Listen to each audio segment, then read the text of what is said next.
माएँ बहनें और बेटियां जो हैं उनकी भी इज्जतें महफूज नहीं है। ना सिर्फ इज्जतें बल्कि जिंदगियां भी महफूज नहीं। कशाना जैसे स्कैंडल में एक नई बात ये थी, एक अनोखी बात ये थी कि एक सरकारी अफसर ने मुंह खोला, जिस पर मुझे बदतरीन इंतकाम का निशाना बनाया गया। मेरा घर जला दिया गया, मेरी नौकरी गैर कानूनी तौर पर छीन ली गई। छोटे छोटे बच्चों के प्राइवेट पार्ट्स शदीद जख्मी कर दिए जाते थे।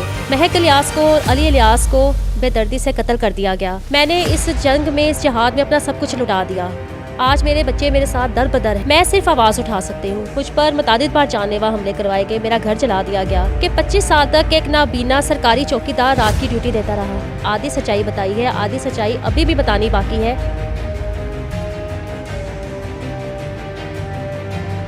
बिस्मिल्लाहिर्रहमानिर्रहीम। अस्सलाम वालेकुम नाजरीन, मैं हूं सरदार आदिल मुस्तफ़ा। आप देख रहे हैं आप टीवी।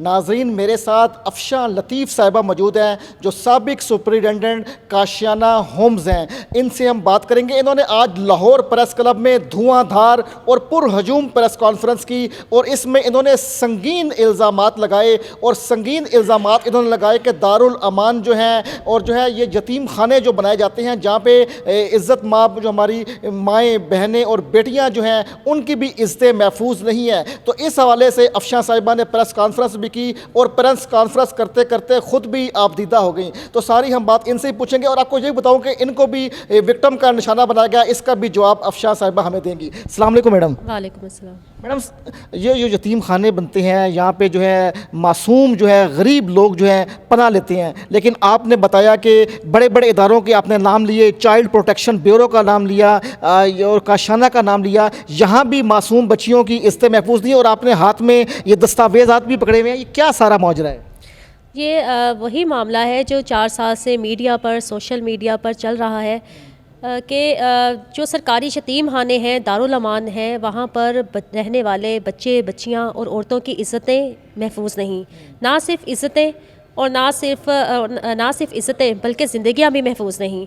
ऐसा नहीं कि दारुल अमान के रेप केसेस कभी मीडिया पर सामने नहीं आते।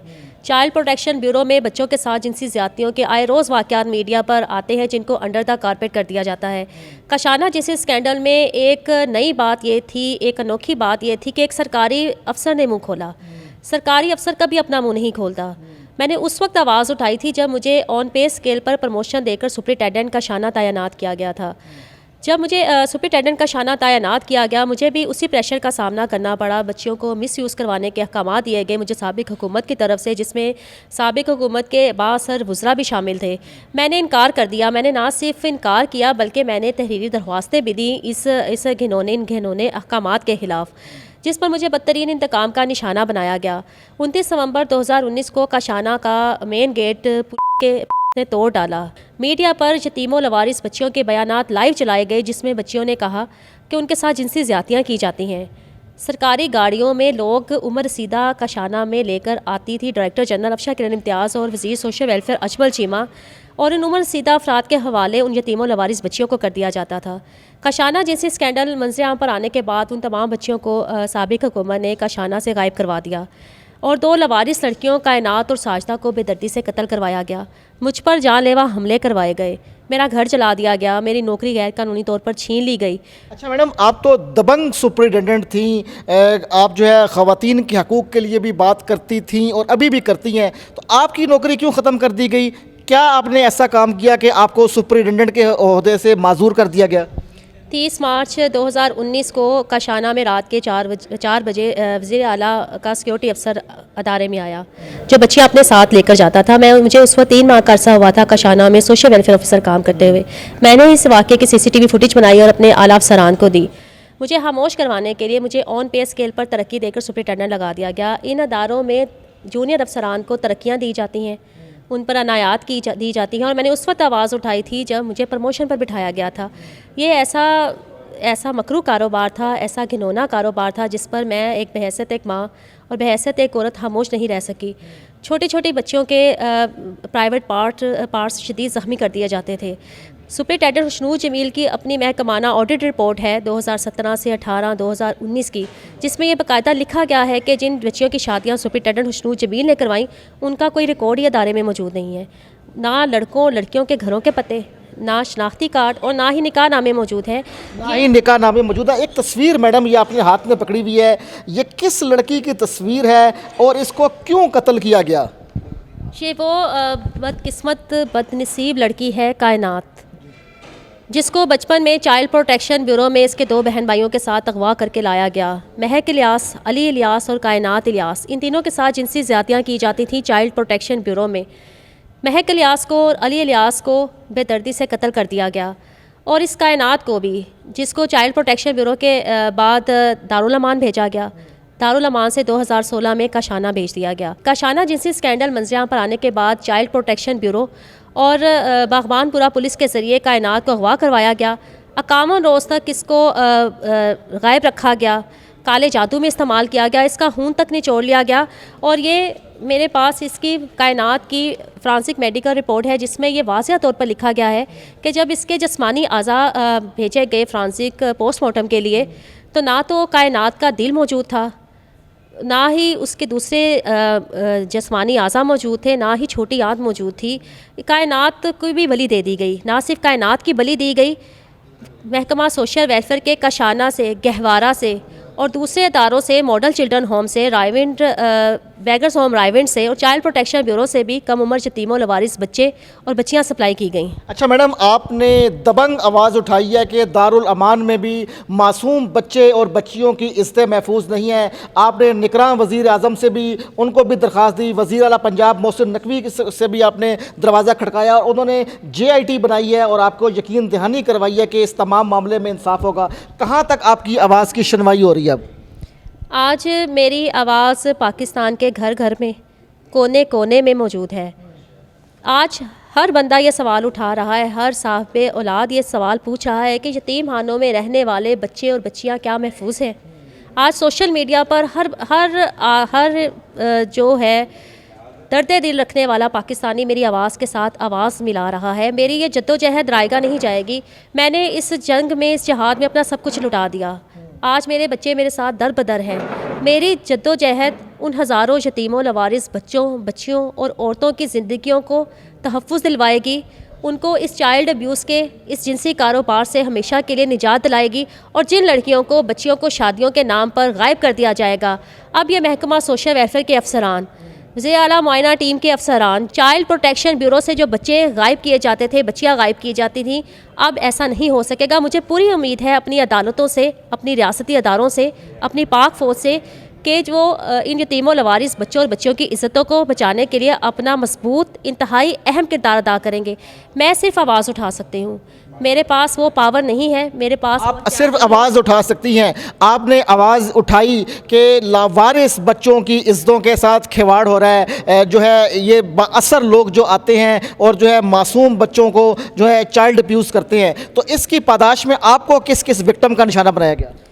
मुझे बदतरीन हुकूमती इंतकाम का निशाना बनाया गया। वही सीट जिस पर मुझे ऑन पे स्केल पर प्रमोशन देकर, तरक्की देकर बिठाया गया था।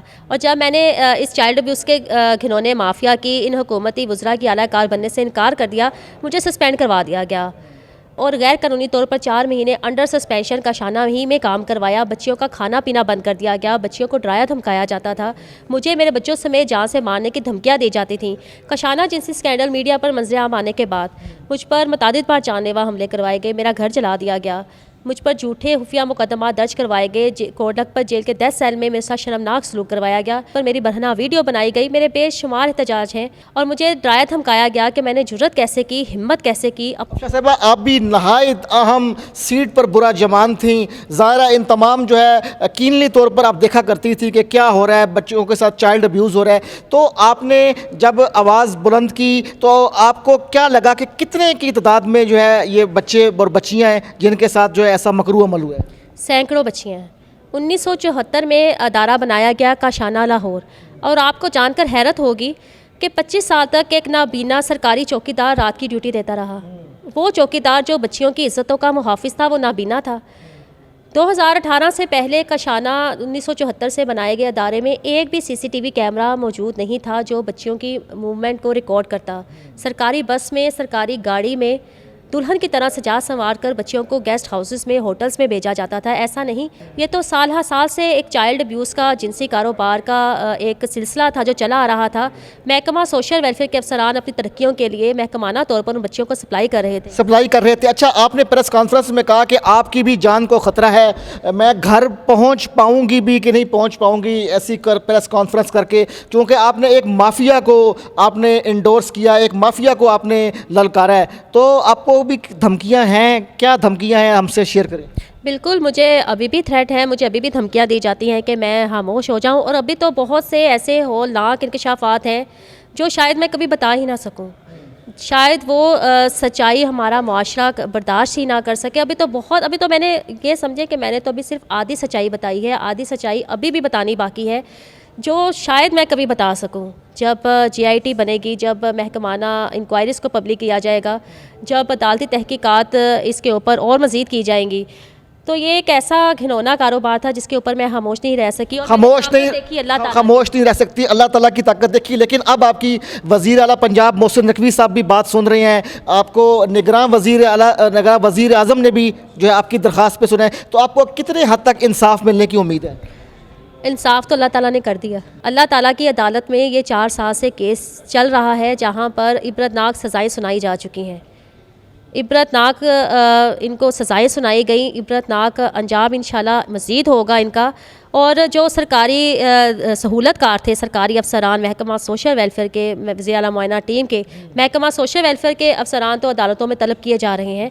इंशाल्लाह अनकरीब ये सब भी कानून के कटहरे में होंगे। आखिरी सवाल मेरा आपसे है कि आपका कोई मुतालबा IG पंजाब से हो, वज़ीर आला से हो, हमारी अदालत से हो, और जो है हमारे निगरान वज़ीर आज़म साहब से हो, कोई उनको आप मैसेज देना चाहेंगी, पैगाम देना चाहेंगी, बिलखुसूस चाइल्ड अब्यूज़ के हवाले से?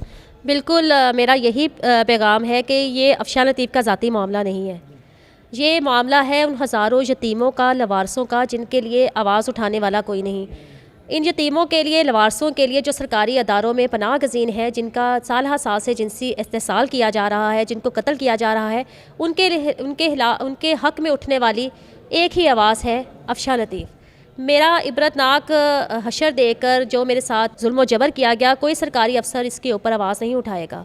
मेरी इस जद्दोजहद को रायगा ना जाने दिया जाए, इन बच्चों को बचाया जाए, इन बच्चियों को बचाया जाए। मेरा ज़ाती कोई मुतालबा नहीं, मेरिट के ऊपर कशाना जिनसी स्कैंडल का फ़ैसला किया जाए और इन तमाम मुजरमान को इबरतनाक सज़ाएँ दी जाएँ। बड़ी खूबसूरत बात की है अफशा लतीफ़ साहिबा ने कि मेरिट के ऊपर फ़ैसला किया जाए, बिलखसूस चाइल्ड अब्यूज़ के हवाले से इन्होंने आज दबंग आवाज़ लाहौर प्रेस क्लब के प्लेटफार्म पर एक मरतबा फिर उठाई है। और इनका वज़ीर आला पंजाब और जो है निगरान वज़ीर आज़म से एक ही मुतालबा है कि इंसाफ के ऊपर जो है फ़ैसले किए जाएँ और ऐसे लोगों को कटहरे में लाया जाए जो चाइल्ड अब्यूज़ में मुलविस है। आइंदा किसी नई वीडियो में किसी नए मौजू के साथ हाज़िर खिदमत हूँगा। आप देखते रहें आप TV। अल्लाह हाफिज़।